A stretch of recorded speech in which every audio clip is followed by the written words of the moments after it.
Welcome to the Women Choosing Growth podcast, where we feature inspiring stories of success, challenges of growth, and lessons learned from women entrepreneurs, industry experts, and thought leaders who have been through the growing pains inevitable as an entrepreneur. Whether you are just getting started or are looking to scale up your business, our show is designed to provide you with the tools, resources, and community you need to grow your business. Join your host, Tina Sue, a lifelong entrepreneur and business growth advisor, as we explore topics such as marketing, sales, finance, leadership, and personal growth, all tailored specifically to the needs of women entrepreneurs.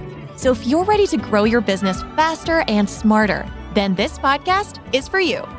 Thanks for tuning in, and let's get started.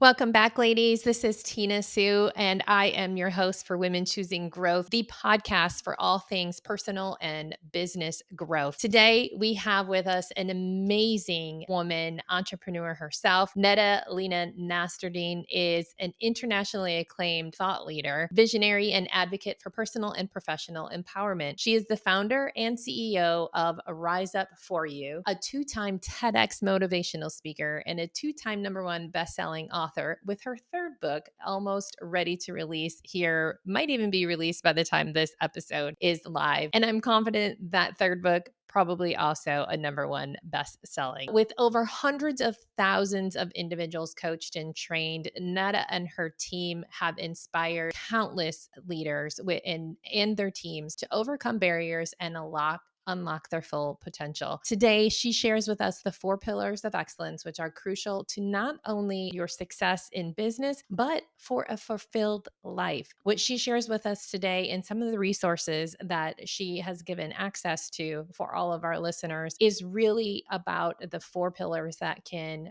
really make a difference in your life, again, in all aspects. Those 4 pillars are self-confidence, emotional intelligence, transformational leadership, and influential communication. I mean, just think about those 4 and how they are in all aspects of your life. So if we can just dial that in with her expertise today and really make some changes, we talk a lot about actually taking action in these 4 areas, like your life will literally change. So please stay tuned. I'm super excited to dive in with her.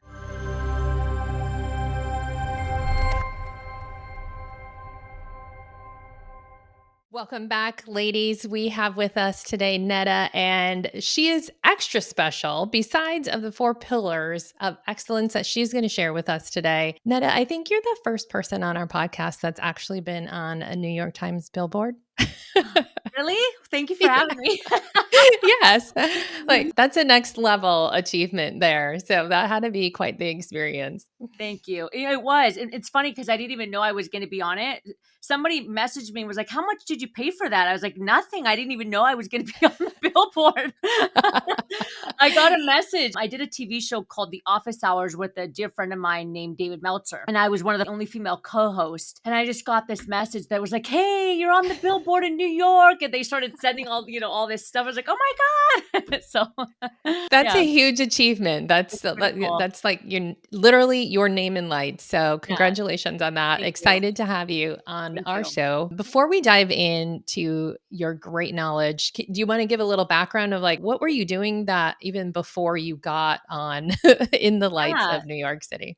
Yeah, I'm happy to share a little bit. So the Netta, I don't know, maybe 20 years ago, I was a performer. It was the first career I ever had. I used to tour the world internationally as a singer and a dancer, did like musical theater, Broadway. I loved it. It was, always my passion. It still is my passion to sing and dance and perform.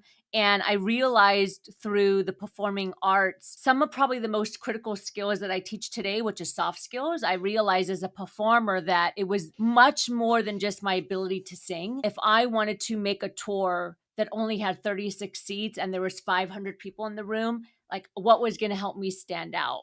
And so at a younger age, I started to recognize that it was more than just like my technical skills that were going to help me be seen, be heard, and be relevant. That's what I always say, right? Be seen, be heard, be relevant. After I got done performing, I became the executive of an education corporation. I was 27 years old. I had about 200 people under me at the time.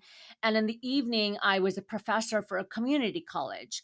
And I started to kind of see that pattern again in these new industries, education and right and teaching at the college, that I had amazing professionals under my leadership, PhDs, master's degrees, bachelors. They had all the technical skills, but they really struggled in building their success when it came to their work. They struggled with communication. They struggled with emotional regulation, self-confidence, like all these things that we think are common sense that actually make up the majority of our success. Mm-hmm. Most individuals were struggling with. And it was really sabotaging not only them professionally, but personally. And in the college, year after year, I would see more and more freshmen that were starting to lose these skills. They would rather take an F than raise their hand and ask a question because they didn't want to look dumb in front of their friends, Sure. right? They struggled with even just standing up and saying their name. Like they were overcome with anxiety. And so this is when I really started to double down on the fact that, okay, I think that success in this world has to do with these soft skills, right? I mean, Mm-hmm. that was really what I started to have this epiphany around. And then I went through my own journey. I didn't know anything about business or entrepreneurship. I just knew that this was a gap in society. And so I started to fill it in my own way. I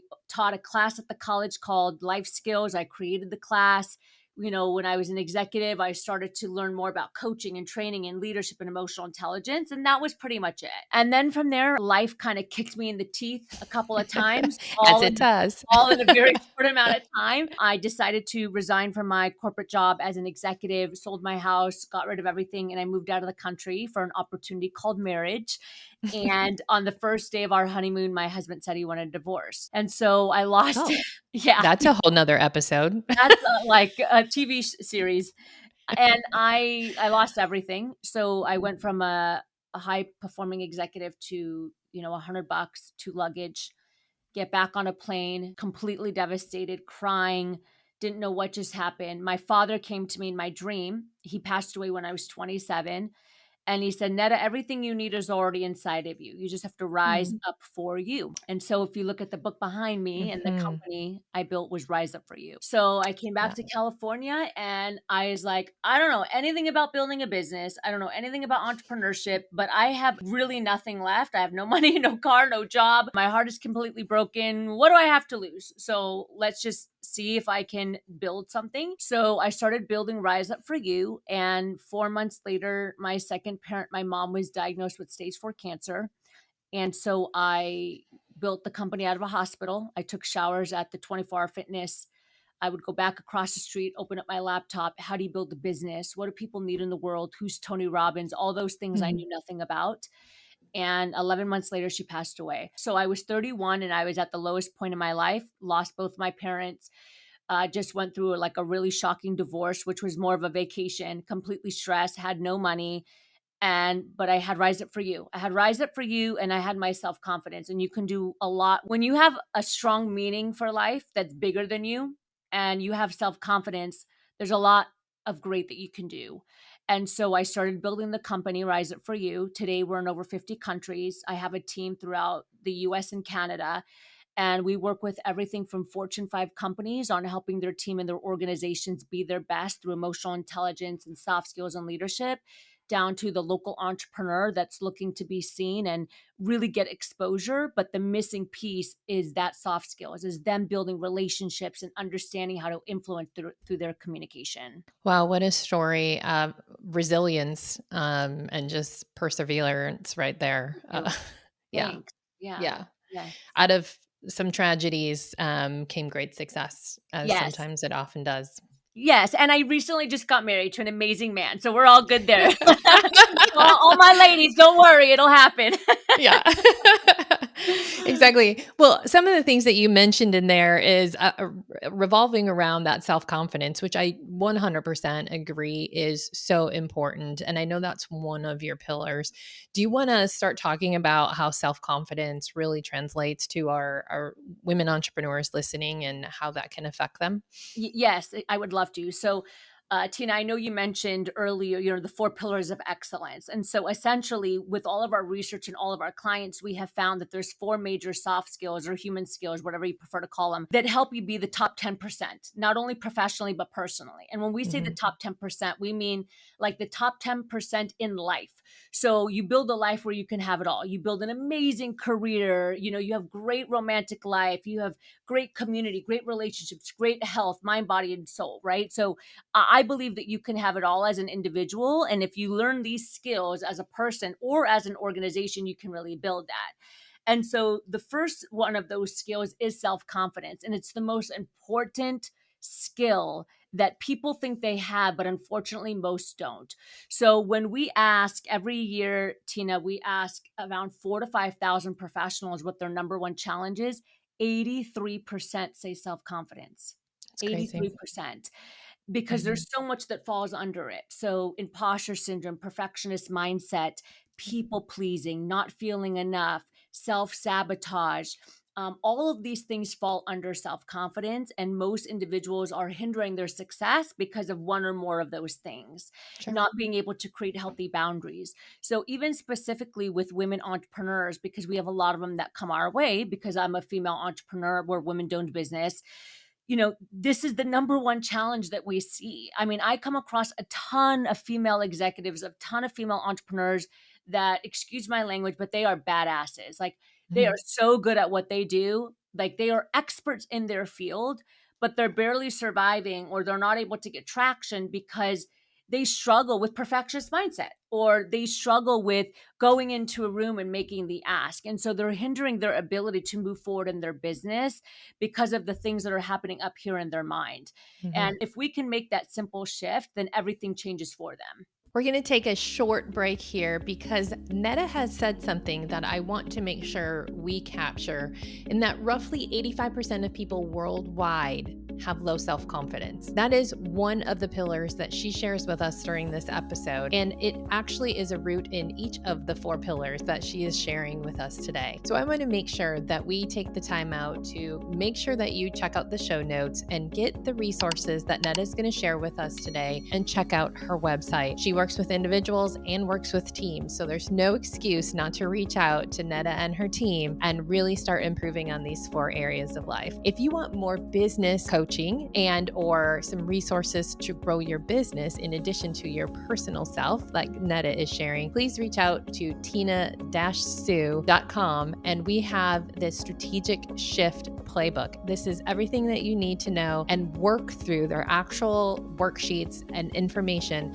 on how to build your business more scalable and valuable, and with the kicker that you don't have to work harder. The whole premise of the strategic shift playbook is that you're building your business to be more scalable and valuable without more effort and without more of your time. So go check that out at tina-sue.com, and we will get back to the episode with Netta.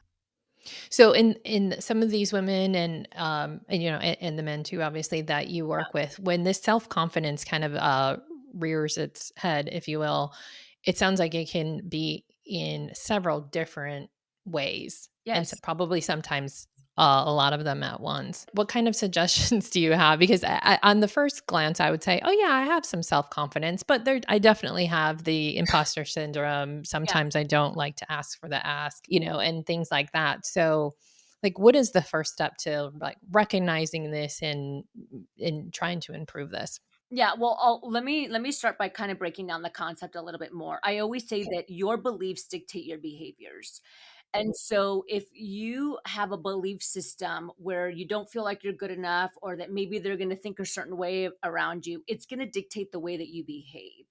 And so, a lot of times on social media, I can't stand this, but I see these posts that are like, don't be lazy, or right, like just go take action, right? They make it sound very simple. But the reality is that the reason why most people don't take certain actions is because their beliefs create a wall of resistance. And so they never get to the action because they get crippled by their belief system, right? And a lot of times when we have negative beliefs, there's one of a few things that follow it: fear, a lack of belonging, fear that you're going to get rejected, fear of failure. So it's like rejection, fear of failure, fear of not belonging. These things are like deep rooted in our mind, even though we might not realize it. We just think it's like, oh, I didn't ask my question that I wanted to ask in a meeting, whatever. It's not that deep, right? But then when we start to peel back the layer and say, well, why didn't you ask the question in the meeting that potentially could have gotten you the promotion because what you had to say was actually really valuable? You see what I mean? There's all these layers. Yes. Mm-hmm. That's when we can understand. And so I say that people are always like micro negating themselves on a daily basis.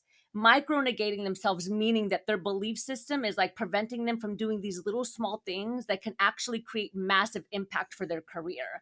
So even a small thing like raising your hand in a meeting, or even that small thing like as an entrepreneur going to a networking event and knowing that there's the executive or the person that you wanted to talk to, but you were like, they look kind of busy right now. There's a lot of people around them. I'll get to them later. Right? We like, Yes, totally. Definitely done that. Right? Or even like the micro things like, oh, today I'm supposed to film some videos for social media about my business, but okay, I'll do it tomorrow, right? Because they're afraid of being on camera. So all of these things can potentially make massive change and impact for someone's business or career. And every day we're micro negating ourselves because of the belief system that we have about who we are. And then that impacts directly our behaviors.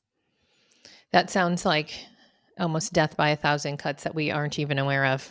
100%. And we're constantly doing it. And so I always say that, perfectionism creates procrastination, and that prevents you from your potential, right? I like to think that failure is research to success. And I always say that it's okay to get things out there, even if they're not perfect. I've released, what you see behind me is 2 #1 best-selling books. Both of these books still have grammar mistakes in them, right? Like we're constantly revising them, because for me, I'm like, let's get it out there. Let's make the impact. And then we can like add a revision. We could create a revision. We can create whatever, and both of them became #1 bestsellers when there were grammar mistakes. And now we keep revising it. If we catch something, we're like, there's this little typo. But my point is that, so many of us never get the book out there because of that one grammar mistake. The perfectionism. Yep. Yes. And I'll tell you, in all the thousands of books that we've sold, I can count on maybe 2 fingers who sent a message that was like, oh, you have a typo on page 32. And they probably thought they're doing you a big old favor. Like, hey, I want to let you know, right? Yeah. And the majority of the people are like, oh my God, I love the book. Like when you talked about your mom, you see what I mean? And so I think that sometimes we forget the bigger picture of what it is that we're trying to do. And our perfectionist mindset or our fear cripples us from making the impact that we're meant to make. Agreed. And I think as, high achieving entrepreneurs, we all kind of have some, like every one of those, I don't want to, issues seems like the wrong word, but moments in our days and our weeks and our lives where any one of these can be true for us. So I'm going to ask you some of the hows when we come back, but if you want to talk a little bit about pillar number 2, and then we'll identify them and then how we can help to improve some of these. Yeah. So pillar number 2 is emotional and social intelligence. And this is like the monster one. This is like really big because most people don't fully understand what emotional intelligence is. Unfortunately, it's become a buzzword in society. So people just think it's, your emotions and empathy and, how you treat people. So much more than that. Most of the problems that happen in the workplace today are because of a lack of social and emotional intelligence from team members and from leaders. In fact, 80% of an individual's success is contingent upon their soft skills, specifically emotional intelligence. So emotional intelligence is self-awareness, self-management, social awareness, and relationship management. Those 4 areas fall under EQ. EQ is the acronym. And then there's another 18 competencies that fall under those core categories. So it's in fact, self-confidence is a part of emotional intelligence. We just pull it out because it's so important. It needs its own pillar. Sure. So that's pillar number 2, emotional intelligence. It's our #1 training around the world because companies are starting to recognize how important it is for organizational health and development. The 3rd pillar, would you like me to go in the 3rd one or do you want to sit on? Okay. The 3rd one is transformational leadership. And we say transformational because what we see in a majority of leaders today is transactional leadership. So the way that I like to explain it is like, think of Maslow's hierarchy. The bottom of the pyramid is basic needs and support. Most leaders function there. Hey, how you doing? You're good? You got support? You got the resources you need? Let me know if I can help you. Right? So it's just It's a perfect example. very basic level need, nothing more than that. Transformational leaders are the ones that look at their team members and say, I'm going to take you all the way up to the top of the pyramid, which is self-actualization, and really try to create true transformation with you as a team member through coaching, through mentorship, through guidance, through conscious conversations, through not being afraid to like give and receive feedback. So it's this constant conversation of growth so that both parties can develop, and most leaders are not functioning at that level. So transformational leaders is number 3, and the most difficult pillar of them all, which we were talking about a little bit before we started, is influential communication. And that is everything from getting on stage and speaking to 10,000 people and being able to, write a keynote and create movement, to being in a boardroom with your stakeholders and being able to communicate the agenda and the benchmarks that you hit in the last year of the company. The main thing about this pillar is that all of us are communicating on a daily basis all day long. But what we want to do is create influence, meaning that we want to evoke movement in whoever's in front of us. So if we're sitting in front of our team, are we able to evoke movement for them to go out there, take action, hit their goals, be motivated, be internally driven? If you're standing in front of 1,000 people doing a keynote, are you able to influence them, to empower them, to help them evoke movement, to leave your keynote feeling like they have an action step and they want to take action in life? So influential communication is really critical and important. I think even what came to mind as you were describing the influential communication, I think also one-on-ones, right? When like it's not just the group conversations or communication, just getting that one employee who like you said, needs movement of some sort. To do that, it's probably even another skill within all of that, one-to-one versus one-to-many. 100%.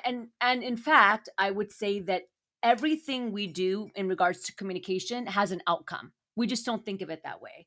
But when you are communicating, you do want something to happen. It's either you're telling your kids to put their toys away. The outcome is you want to influence them to put their toys away, right? Or On their own the next time. on their own, right? Or you're talking to your spouse, or you're talking to a team member. But most of the time when we're communicating, there's an outcome that we want to achieve. No matter how small or big it is, we want something to happen based off of that conversation.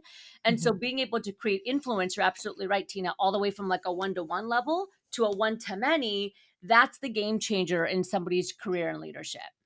Absolutely.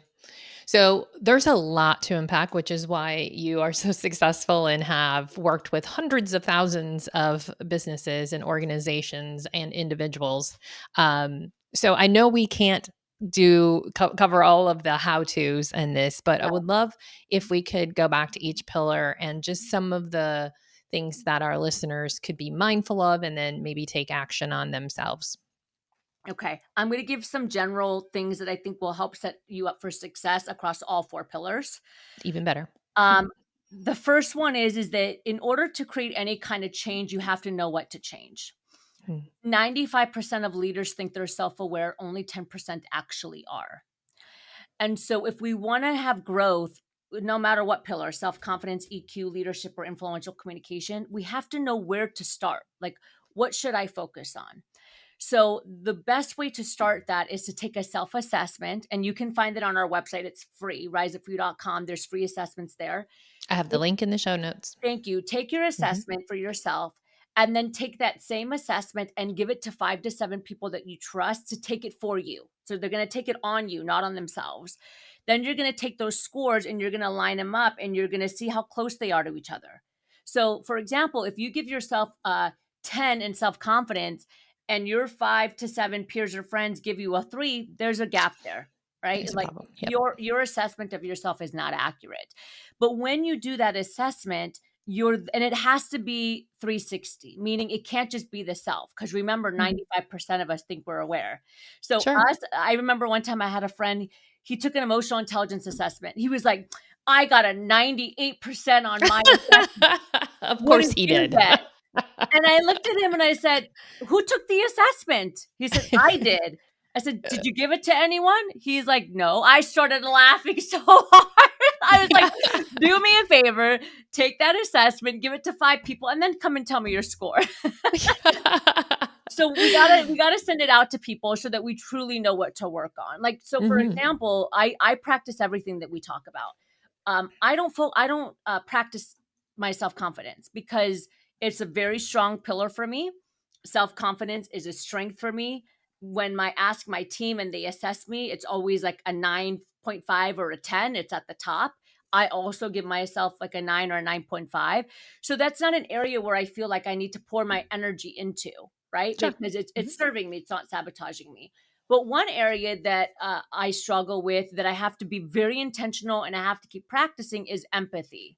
Being a business owner, being an executive, like, sometimes there's that competitive and that shark energy. Sometimes we can lack empathy in these roles, or we're not active listeners because we're constantly like moving at an urgent or a fast pace. I can feel that. Yeah. Mhm. So I know, okay, this is exactly what I need to work on. So the first thing is just doing a self assessment and then sending it to your peers so you understand where you should pour your energy right now. The second thing I would say is that you have to be committed, not interested. We just got done, my team and I just got done coaching at the Google Next conference in Las Vegas. There was 45,000 participants. 6 of our team members went on site. I cannot tell you how many people sat in our seat. By the way, the participants weren't necessarily from Google. They came to the conference, right? So they were from all over the world, different tech industries, different ranges and jobs. I can't tell you how many people sat down in our chairs and said, "This is what I want, but I just don't know if I want to work hard to get there. But this is what I want." There were so many people that had these big goals That's that they wanted to interesting. hit, right? But they were like, that seems like a lot of work, or like, okay, so, how much time do I have to put into it? And so my response is always, if you really want to create the impact in the world, or if you really want to achieve the success and build a life where you can have it all, you have to be committed. You can't just be interested. Interested is a Mhm. thought, committed requires action. Action. And Yes. unfortunately, most people live in the interested state. I want to make all that money. I want to get that job promotion. I want to do this, this, this, and this. But when they actually have to put pen to paper, or they have to wake up in the morning to hit the gym, or they have to sit in front of the camera and do these things, they don't do it because they're Mhm. not truly committed, right? They just are interested in it, but to do the hard work, that's next level. I think that is so important. We talk a lot with our clients about like what is actually your why, right? Your Yeah. passion. Yeah. So it sounds like some of those people wanted the money. Their motivator is money and not the giving back or the education or whatever, the making a difference in the world. So yeah, checking yourself on that one. It's really the Yeah, key. you bring up a good point. It's like, why do you want certain things? Because your why is going to help drive you. I mean, I've sat across clients that are like, "I want to make $1 million a year." I'm like, "Great, why?" "What do you mean?" "Well, why do you want to make $1 million?" "Well, I just, yeah." Yeah, I wanna have a certain lifestyle. Okay, great. What kind of lifestyle do you want? How much do you think? Well, like, I wanna have a lifestyle where I can spend like $200,000 a year. Awesome. So you wanna spend $200,000 a year, but you wanna make a million. Why? Why the $800,000 gap?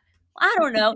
And so there's nothing wrong with having that goal, but what we wanna be able to do is identify the why behind that goal so that it's sustainable, right? So that we're more likely to achieve it. I always say it's like the spouse that quits smoking for their partner, and then they're no longer in a relationship, and then they start smoking again. It's because their real motivator wasn't a sustainable one. Hmm. Yeah. I agree. 100%. Yeah. So that the for first is the assessment, and then I love the idea of the 360 and giving that to other Yeah, people. I think I'm excited to do that myself. Like get the feedback, right? And then where when they identify, you had mentioned that you don't focus on certain pillars as you're super strong. So is that the next step once they realize which of these four, maybe is it two of the four to sort of start to I'd focus say pick on? the top 3. Pick the top 3. Okay. Yeah.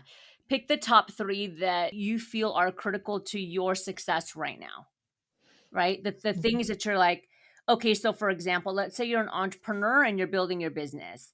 And let's say that one of your lowest pillars is self-confidence. You got to work on that right now. Because in order to build a business, and especially as an entrepreneur, there's a lot of self-promotion that needs to happen. You need to get out there. And if your self-confidence is low, like that's going to be hard for you to grow your business. So I would say like identify the top 3 things as it correlates to the goal that you want to hit right now, or the thing that you're trying to achieve right now. Sure. Because I could even see where that, and you sort of mentioned it before, where the influential communication, especially Yeah. if there's presentations, like if you're not Yes. confident, you can't work on number 4 if we don't have that confidence Right. to begin with. That's right. That makes Absolutely. sense. If you're a Yeah. leader, for example, and we've had this case, if you're a leader and we've had this where HR forces a leader to get coaching because they're too I see that. aggressive or their team is scared of them and they roll over. Okay, so if you're a leader and you're being put through coaching, or you've been told that you're aggressive in meetings and intimidating, and one of your scores comes back around emotional regulation, right? That you don't know how to manage your emotions, like that's what you should focus on, right? Because that's directly tied to the challenge that you're having as a leader. And so Mhm. that pillar would serve you to start now. Yes. Okay. So depending on where their surveys come back is Yeah. where, like, if you got a really super low one but it's super high, in order to be successful and make that move, make Yep. that, have those actions or the goals in their company, work on Yep. that one and then kind of Absolutely. prioritize that. Yeah. Absolutely. Absolutely. I feel like even I noticed you gave yourself a lower score than the people who ranked you, which is interesting Sometimes on your confidence. Yeah, sometimes people do, absolutely. And that's a really good point. And so the other thing that you want to do is look at the default between the two. Mhm. Because if it's a big gap, then that means your assessment of yourself is not accurate. So there's 2 things that we want to look at. How low is the score? And then how big is the gap between you and the team or whoever Mhm. took your analysis? And so for me, like I'll give myself a 9 on confidence, 9.5, because I always believe there's room to grow. And my team gives me a 10, that's the highest. Okay, we're like half a point off. Fine. No problem. They're just being super nice. Yeah. But I've had some leaders where they'll give themselves like a 4 on confidence and their team will give them a 9. So their team actually is like, they're really confident, but the executive gives them a 4. So that tells me that A, the gap is really big, but B, the leader is lacking internal Mhm. confidence more than the team lacking confidence in them. And so then now as a coach, I'm able to identify, hey, the challenge we need to work on is your belief in yourself. Exactly. Yeah. That's what I was thinking, like, Yeah. it's all of those, Yes. fear of failure, that we're not good enough is what in that case would be Yes. giving that gap in the scores. Yeah, absolutely. I'm working on a book right now. It's coming out in, I think I'm going to say like 2 weeks is our Mhm. deadline. And it's all about how to overcome the I'm not enough mindset.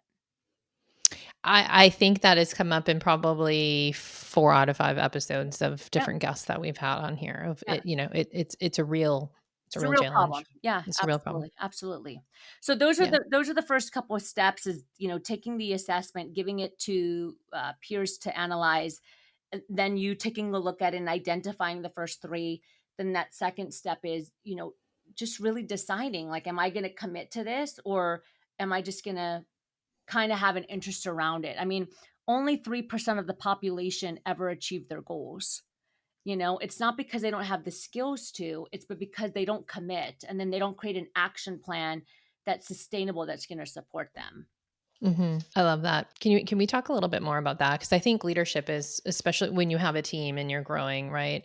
What are some of the, or maybe you have an example of someone that you've worked with where there's been a big improvement in that area and how it affected the company? Yeah. Well, here's what I can say first about leadership. It all has to do with the self, because your ability to serve is limited by your capacity to take care of yourself. And unfortunately, just like I was talking about Maslow's hierarchy, most individuals, I don't care what their title is, most individuals are functioning at the bottom of that pyramid. They're just like barely surviving in life. It doesn't matter how much money they have. Hmm. From a capacity standpoint, they're barely surviving, right? They're on autopilot. They go home, they put food on the table, they have their kids, they have their family, they do their thing, they get their paycheck, and then they go back to work, right? Groundhog Day. Hmm. Exactly. And so they don't really have the mental capacity to elevate the team that they're working with. And so in order for them to elevate their team, they have to elevate themselves. And I always say that self-care is the highest act of service, because the minute you start to really pour into yourself and grow yourself and get a coach and take care of yourself, that's when you start to like have the capacity to be like, oh, I see you now. I see you on a whole different level now, Mhm. and I want to grow with you, and I want to coach you, and I want to mentor you. And Mhm. so I think that in regards to leadership, our leadership is only going to be as good as we are with ourselves, right? And most of us, unfortunately, don't treat ourselves well. And so when we work with leaders, the first thing that we do is that self-confidence check. We do that emotional intelligence check. We check to see like, how is your life? And we do what we call it the whole leader assessment. How is your love life? How's your Mhm. money life? How is your community? How's your health? How do you feel in your career? Just because you're making a lot of money doesn't mean that, you feel fulfilled or that you love what you're doing. And how do you feel with yourself? Because all of those are dominoes. And if one of them is off, then they all come tumbling down, and then it impacts how we show up in the world. And so I love talking about leadership, but I think the hardest thing about leadership is recognizing that it starts with you and being able to take full ownership. Like Jocko says, the former Navy SEAL, where he says like Mhm. extreme ownership. Every time there's a failure in the company, for me, right now I have about 17 team members. Every time something fails in my head, I'm like, damn it, that's on you, Netta. Right? Even if it's the most like crazy thing where I'm like, why would you do that? There's still a piece of me that's like, well, next time I need to put that in writing so it's even more Yeah. freaking clear You that should have seen it coming. yeah, right. There's always those moments where I'm like, what could we have done differently to prevent that from happening? And so I think that you have to have confidence in order to take ownership, because you Mhm. got to be able to take ownership without crumbling in your identity. Yeah, and I think that's so true in leadership, right? I feel the same way of in my personal life as a parent too. Parent to me, parenting and leadership is one and the same. Yeah, I'm basically for sure. raising these little people who are now adults, and Yeah. very proud of them. So check my leadership slash parenting box. For But it always it's the leader, it's the leader, it's the leader. It's always the leader. So when something does go wrong, something happened from the top, yes. but it's not something to self-sabotage or spend a lot of time on. Like, where did that fail in our system, and how can we improve that? So love that.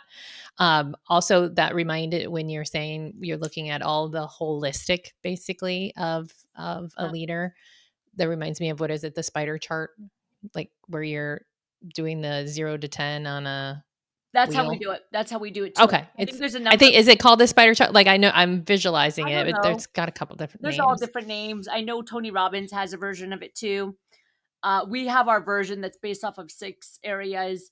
I think Tony Robbins has like 10 areas, something like that. But I think there's Something different like that. versions. Yeah. But so the reason why I did that is because when my parents passed, and I remember asking myself, like, what does success mean? What does it mean to build a life that you're proud of? And what are the areas that kind of work together to make that happen?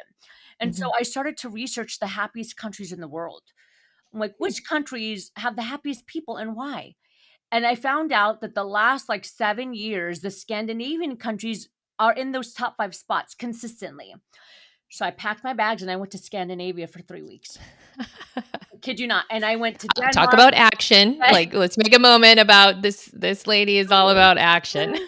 So I went to Denmark, and then I went down to Sweden, and I went to Norway and Oslo and Tromsø, in the highest point of Norway. And I started to study the people, and I started to have conversations with thought leaders that were in Denmark that helped with the World Happiness Report, and identify like, why are they so happy? And there were certain things that were embedded into their country and their culture that created this overall like feeling of fulfillment in life and day to day, like as a whole human. And so then I built the pillars around those things. Oh, that's amazing. I love that and respect you so much. Like, I want to learn more about these Thank people. you. I'm just gonna go Thank you. hop a plane and Yeah, educate myself. I absolutely love that. thank you. Um, this is so much. If I feel like everyone should be working with your team Thank you. because Thank you, Tina. because nobody is a 10 for 10 on all of these, right? And if everyone in our audience is in growth mode, they're sure. motivated people looking to get to that next level and the next level and build something amazing for themselves. But we all have areas, myself included, on certain areas that we could be better at. Mhm. So can you explain a little bit about how you work with people and how they could learn from you and your team? Thank you. Yes. So we have everything from, one-to-one B2C and then B2B. So everything from our Success Academy, which is online. We have hundreds of videos on demand. We do monthly coaching sessions with our global community. All of the assessments that we talked about are in that portal. There's a ton of stuff in there. So everything from that, which is a low price point, and we do that so that anyone can access it, all the way to like 3 to 5 year programming for corporations, where we go on site, we train the team, we do one-to-one coaching, group coaching, executive retreat. So we really have the gamut of how we can serve, because our whole thing is that persons make up the organizations, and organizations need to be able to support their people, right? And so we have something for everyone. If you're the individual that wants to invest in yourself, we have the academy or the coaching. If you're the organization that wants to grow in your culture, your revenue, and your team, then we have the team training, the team coaching, the retreats that we can provide to your company. And that's amazing. And you work, you said in Canada and the United States, as far as like on in person, and then All over other the world. countries We've all over we, the world. we've flown to Dubai to do trainings. Okay.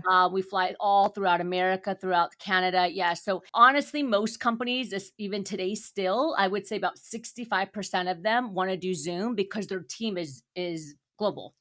Yes, exactly. And then the other percentage are like, no, we want to fly you on site, and then we'll also fly our team in. So it's really just up to the company and what they prefer. But our team, we train in multiple languages, and we fly where Very we cool. need to, and yeah, we can do it all. You're just changing the world one person and one team at a time. I love it.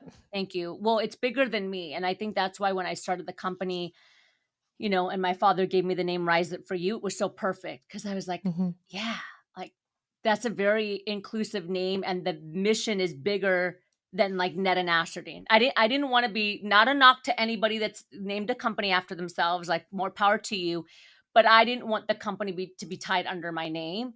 I Hmm. wanted it to stand for something that, a lot of people can take part in this and grow it and make the continued global impact. Yes, absolutely. I love it. Any final words that you would like to share with our listeners? I usually say that, and I'll say it again because I firmly believe in it, that the greatest tragedy is wasted human potential. I truly believe it is. I believe that that's like the biggest pandemic that we have, is people walking around that are amazing individuals that constantly feel like they're not enough. And that Hmm. does not need to be your story. You can shift.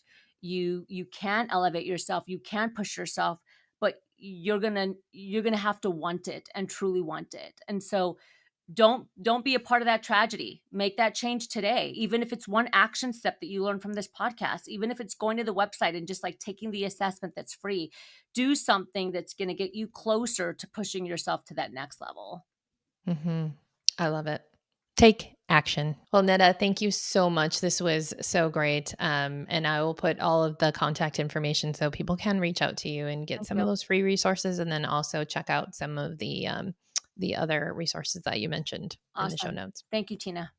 Thank you. I hope you enjoyed today's episode. Please be sure to hit subscribe on your favorite podcast platform so you never miss an episode. The Women Choosing Growth Show is not just another podcast. It's a tribe of women helping each other grow. So please share this podcast with all the women entrepreneurs that you would love to see succeed. If you'd like to know more about customized business advising through Cultivate Advisors, download business tools, or sign up for upcoming events, visit www.womenchoosinggrowth.com. Once again, that's www.womenchoosinggrowth.com. Remember, we are in this together. See you on the next one.